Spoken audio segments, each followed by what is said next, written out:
Well, it's an honor to be with all of you, and especially Divakar Anna garu నిన్న పిలిచినప్పుడు I felt it is an honor to stand in front of you and share some of my thoughts with you.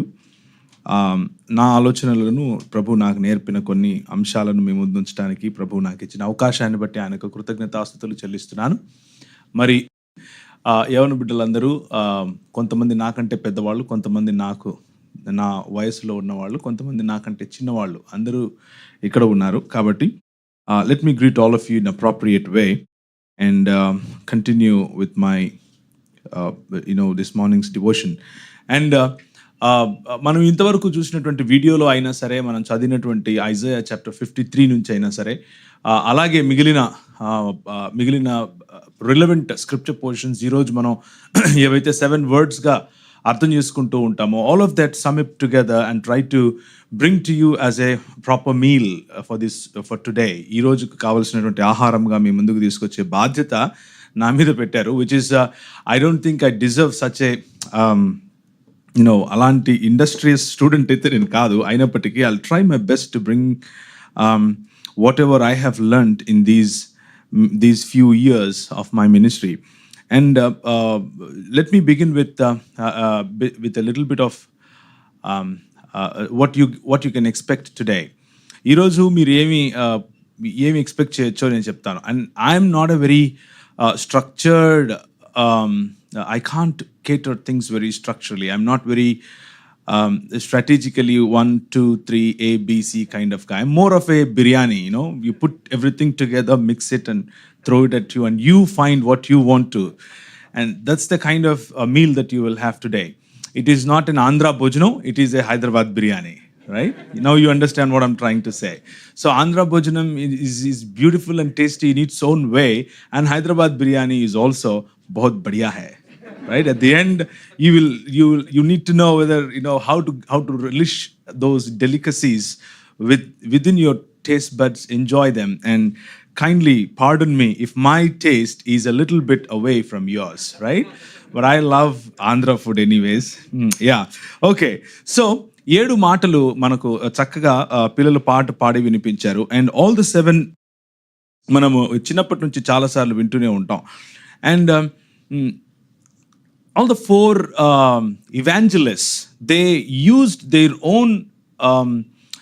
own imagination to put these words together. And very interesting part that I would like to bring to your notice is not everybody used all the 7 words, but few picked and chose few of those words and tried to communicate what they wanted to say to you. వాళ్ళు చెప్పాలనుకున్న మాటలను 7 మొత్తం మాటలను ఒకే చోట ఒకరు రాయకుండా, ప్రతి ఒక్కరూ రాయకుండా, వారు ఎన్నుకున్నటువంటి మాటలను వారి మాటల్లో మన మధ్యకు తీసుకుని వచ్చారు. But the meaning doesn't change, but the heart doesn't change. So to take an example, యోహాను గారు 19వ అధ్యాయంలో ఆయన ప్రభువైన యేసుక్రీస్తు వారు మాట్లాడినటువంటి 3 మాటలను ఆయన నమోదు చేస్తారు. మొదటిగా హీ ఫోకసెస్ ఆన్ రిలేషన్షిప్, రెండవదిగా he focuses on the suffering of the servant or the suffering of the Messiah, and మూడవదిగా he talks about the finishing of the new creation that he began in his own way, tetelestai అన్నటువంటి మాటతో ముగిస్తారు. These are the 3 words that majorly John brings out and caters to you in addressing the primary point of new creation. నూతన సృష్టిగా చెప్పబడుతున్నటువంటి తన మాటలను ఆయన ఈ 3 మాటలతో సిలువ మీద he concludes and brings to you as a summary of what God wants to do. రెండవదిగా లూకా గారు 24వ అధ్యాయంలో కనుక మీరు చూసినట్లయితే he brings a different perspective of the same idea of new creation, and he uses 2 different words, which is forgiveness and the assurance of the new heavens and the earth.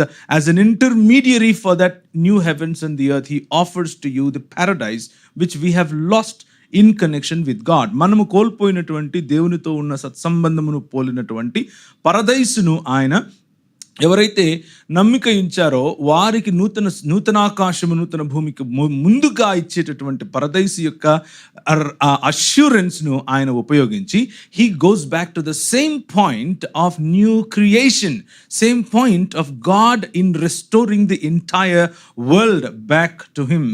మూడవదిగా mark మరియు మత్తయి ఈ ముగ్గురు కూడా ఇద్దరు కూడా వాడేటటువంటి లూకా మిగిలిన వాటిని కూడా వీటి నుంచి తీసుకున్నాడు. Basically Luka is an extrapolation of the gospel of Mark రాసినటువంటి పేతురు సువార్త యొక్క ఎక్స్ప్లెనేషనే లూకా మీకు తెలిసిన విధంగా. మత్తయి కూడా అదే పంథ. ఏదేమైనప్పటికీ he used another word and that is 22వ అధ్యాయం 1వ వచనము సామ్స్ నుంచి తీసుకొని ఎలోయి ఎలోయి లామా సబక్తాని అని ఒకరు వాడితే ఎలీ ఎలీ లామా సబక్తాని అంటూ ఇంకొకరు వాడారు. Basically the same word of the suffering servant, the suffering Messiah in the process of recreating the world. ఈ ప్రపంచమును తిరిగి తండ్రికి బహుకరించటానికి, ఒక రాజ్యముగా బహుకరించటానికి తన కుమారుడైనటువంటి యేసుక్రీస్తు ప్రభువు చేసినటువంటి యాగమును వారు వర్ణిస్తూ వారి సొంత మాటలలో వారి సొంత ఎక్స్ప్రెషన్స్లో వాటిని మన మధ్యకు తీసుకొచ్చారు. And we on the day of this good Friday we some everything together and we like to develop a theology out of it and we successfully did it and we do it continuously. ఏదేమైనప్పటికీ మరి మన understanding మాత్రం చివరికి వెళ్ళి ఆగవలసినది మాత్రం దేవుడు చేసేటటువంటి నూతన సృష్టి కార్యము, ఆయన మొదలుపెట్టినటువంటి ఈ redemption of the earth and the haven, భూమి ఆకాశములను విడిపించటానికి ప్రభువు చేస్తున్నటువంటి పని అన్నటువంటి విషయం మాత్రం అది ఎంత మాత్రము ఇట్ ఈస్ అన్క్వశ్చనబుల్. సో మనము చదివినటువంటి వాక్య భాగాన్ని ఒకసారి చూద్దాం. యెషయా గ్రంథంలో 53వ అధ్యాయాన్ని మనం చదివాం. యెషయా గ్రంథం 53వ అధ్యాయాన్ని మనం చదివాం. మేము తెలియజేసే సమాచారము ఎవడు నమ్మెను, యెహోవా బాహు ఎవనికి బయలుపరచబడిన, లేత మొక్కవలే ఎండిన భూమిలో మెలిచిన మొక్కవలే ఆయన ఎదుట పెరిగెను. So he talks about introducing this suffering servant, the servant of Christ, who is basically మనం అర్థం చేసుకోవాల్సిన అతి ప్రాముఖ్యమైన విషయం ఇది. And that is this suffering servant is the king of Jews, యూదుల యొక్క రాజు అని మనం అర్థం చేసుకోవాలి. ఆల్ ద 4 evangelists, నలుగురు కూడా they don't miss this part. ఏంటి miss hour? The one part that all of them echo together is this is యూదుల రాజువు క్రీస్తువు నీవేనా అన్న మాటను మాత్రం వాళ్ళు మిస్ అవ్వరు. Because that's the core and the center of all the 4 Gospels. And that is Caesar Tiberius is not the king, Caesar Augustus is not the king, but Caesar no one else is the son of God. Kyrios is only one, and the son of God is not Augustus, and his son or his taken son as Tiberius is not the Kyrios, Prabhu Kadu, but it is the Lord Jesus Christ who is reigning over this world ani cheppatanike 4 suvartalu rasaru. It is not about an emotional story of a person going through the suffering so that you get to heaven, rather, though there is a small part of that, but rather it is Christ who reigns over this world, Christ the victor, Christ the soter or sotir, రక్షకుడు మరియు ప్రభువు అయినటువంటి క్రీస్తు మన మధ్య ఉన్నాడు అని చెప్పటం కోసం. The purpose that God started, or the purpose of God is to come and dwell with us, rather not that he wants to kill you and take into another world. ఏదో వేరే ప్రపంచంలోనికి మిమ్మల్ని చంపేసి తీసుకెళ్తాం కాదు, కానీ ఆయన చేసినటువంటి సృష్టిని, దేన్నైతే ఆయన మంచిది అని అన్నాడో ఆ సృష్టిలోనికి he wants to come and dwell with you, and that is exactly what happened on the cross. ఈ నూతన లేకపోతే గుడ్ ఫ్రైడే దినాన, if there was the historical event called the Good Friday, on that particular evening from 3 o'clock in the afternoon all the way through the twilight, which is about 5:30, 6 o'clock, apatiki, there is something that happened in the world that made the world right side up. Ayana, he launched the project of putting the world right with God. దేవునితో ప్రపంచాన్ని తిరిగి సమీకరించి, తిరిగి రైట్స్లోనికి తీసుకొని రావటానికి, సరిచేసి తీసుకొని రావటానికి ప్రభువు మొదలుపెట్టినటువంటి కార్యాన్ని హీ టెటెలెస్టాయ్, ఆయన దాన్ని ఫినిష్ చేశాడు. ఇట్ ఈస్ ఫినిష్డ్ అని చెప్పాడు. So that is the context that we want to read the Bible in. It is for a lot of time we take, we intentionally pick and choose some verses here and there. Konni vachanalu ikkada pick cheskoni we want to feed into our emotional attachment to a story. Rather, it is a story of a king of Jews. యూదుల యొక్క రాజు యొక్క కథ ఇది. యూదుల రాజు యొక్క కథనం ఇది. యూదుల రాజు యొక్క చరిత్ర ఇది. So let's look into the historical event or the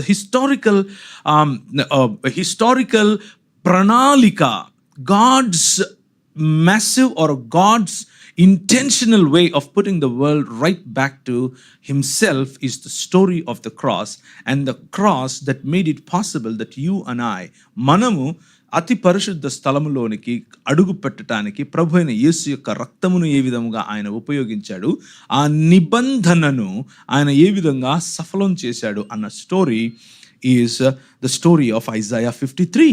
53వ అధ్యాయంలో మనం చూసేటటువంటి కథనం అదే. అండ్ 53వ అధ్యాయము it is not an isolated chapter. యెషయా గ్రంథం 53 మిగిలిన ఏ పుస్తకాలతో సంబంధం లేకుండా బయటకు తీసినటువంటి చాప్టర్ కాదు. There is a background to it. దానికి ఒక నేపథ్యం ఉంది. ఏంటా నేపథ్యం? The whole book of Isaiah and the whole book of Tanakh,